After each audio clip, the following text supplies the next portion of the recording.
In our last episode of this series, we told the story of an abandoned hospital that was rumored to be haunted by a former patient who had died after being left in a shower for days.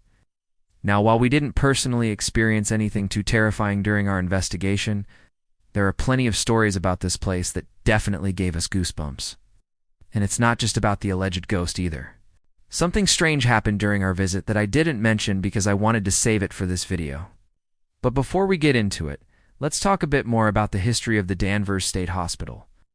It all started back in 1874 when the Commonwealth Hospital for the Insane was opened on the site of what was formerly the Danvers Farm. The goal was to treat mentally ill patients in a more humane way than they were currently being treated. At the time, mental illness was understood very well, and those who suffered from it were often locked up in asylums or hospitals. Without any hope of ever being released, the Danvers State Hospital was designed to be different. It was one of the first hospitals in the country to use the principle of moral treatment, which emphasized compassion, kindness, and dignity for patients. It also used innovative therapies such as hydrotherapy, electrotherapy, and occupational therapy. However, as the decades went on, the hospital's reputation began to tarnish due to overcrowding, understaffing, and abuse. One of the most infamous incidents occurred in 1920 when a fire broke out in the hospital's main building, killing 88 patients. The fire was caused by a cigarette that had been carelessly tossed out by a nurse, and this tragedy led to several changes in the hospital's policies and procedures.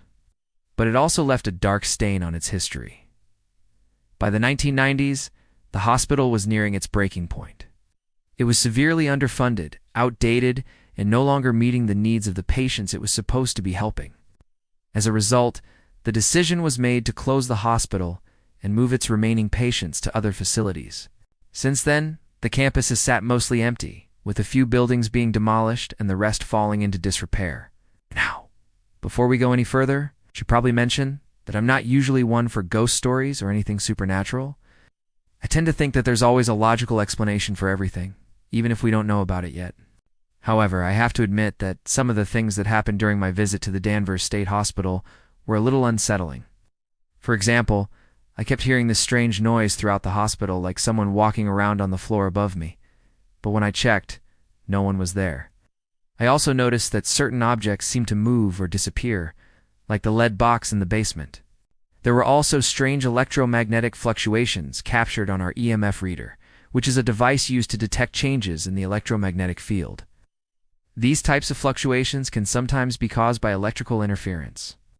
But in this case, the readings were off the charts, and there was nothing else around that could have caused it. Then there's the sound of whispers and voices captured on our audio equipment. These weren't just random noises.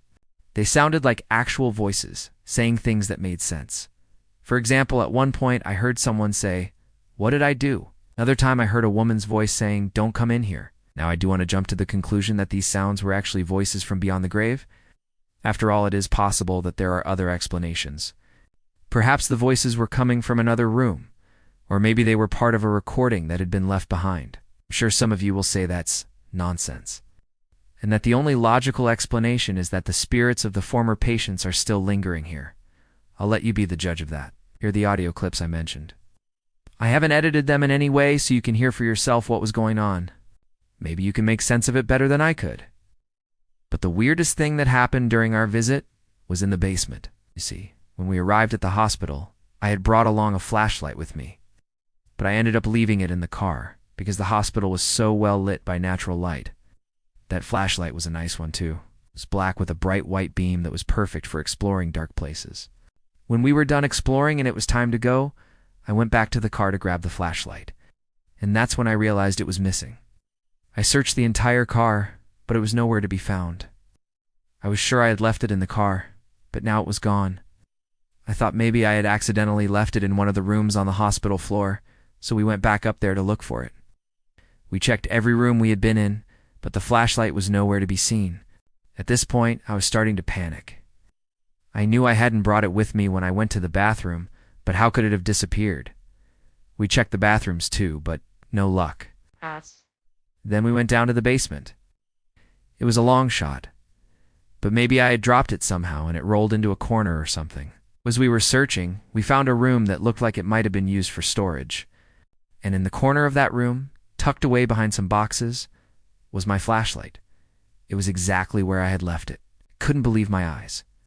I picked it up and brushed off the dust, still in shock over how it had gotten down there. I mean, it's not like I could have climbed through a window with it in hand, so it had to have been dropped or pushed. But how? I mean, I'm not super sensitive. I guess I could feel something weird happening. But I never experienced anything crazy like this until I was already an adult. And when I did, I thought, okay, that's kind of cool. Let's explore that. I'm really glad I decided to check out the basement again, because if I hadn't, I would never have found my flashlight. Or maybe it found me. There's really no other explanation for how it got down there. Or is there? You tell me what you think happened in the comments. Is it a ghost, a trick of the mind, or something else entirely? For me, I'm going to stick to what I said earlier. I think there's always a logical explanation for everything. It might take time to figure out, but I'm willing to bet that eventually we will. Just because we unexplain something doesn't mean we should jump to the conclusion that it's supernatural. That being said, there are some things that are hard to explain, like the time I tried to communicate with the spirit of a dead soldier using a ghost box. If you want to hear that story, then make sure to subscribe to this channel, because next week, we be telling a real horror story from a Civil War battlefield. I've been your host, and this has been our channel. Join us next week for more.